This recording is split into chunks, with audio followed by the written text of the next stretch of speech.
एका अपघात प्रकरणात मोटर अपघात दावा न्यायाधिकाऱ्याने महत्त्वाचा निकाल दिला। या अपघातात एका मुलीची आई मृत्युमुखी पडली। यामुळे न्यायाधिकाऱ्याने या मुलीला 1.1 कोटी रुपयांची नुकसान भरपाई देण्याचे आदेश दिले आहेत। या अपघात प्रकरण जुनं असलं तरी याचा निकाल महत्त्वपूर्ण आहे। सध्या या मुलीचा सांभाळ तिची आजी करत असून या प्रकरणात ही मुलगी एकमेव दावेदार आहे। 2015 मध्ये मुंबईतल्या माझगाव येथे एका ट्रेलरने स्कूटीला धडक दिली होती। या अपघातात एका महिलेचा मृत्यू झाला। या महिलेला एक लहान मुलगी होती। या मुलीने तिची आई अपघातात गमावली होती। आता 9 वर्षांनंतर या मुलीला 1.1 कोटी रुपये नुकसान भरपाई मिळणार आहे। आता ही मुलगी 11 वर्षांची असून तिला नुकसान भरपाई देण्याचे आदेश मोटर अपघात दावा न्यायाधिकाऱ्यांनी दिले आहेत।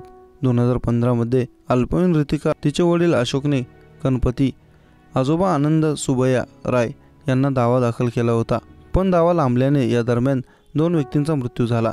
सध्या या मुलीचा सांभाळ तिची आजी भानुमती आनंदराज करत आहे। ट्रेलर मालक विद्याधर मिश्रा आणि Reliance general insurance company limited यांना ही भरपाई द्यावी लागेल। 11 मे 2015 रोजी दुपारी 2:40 वाजता अपघात झाला होता। पीडित तरुणी स्कूटीवर बसली होती। तिचे वडील वाहन चालवत होते। जेव्हा ते माझगावला पोहोचले तेव्हा एक ट्रेलर भरधाव वेगात आला आणि त्याने स्कूटीला मागून धडक दिली। चालक ट्रेलर बेधारकपणे चालवत होता।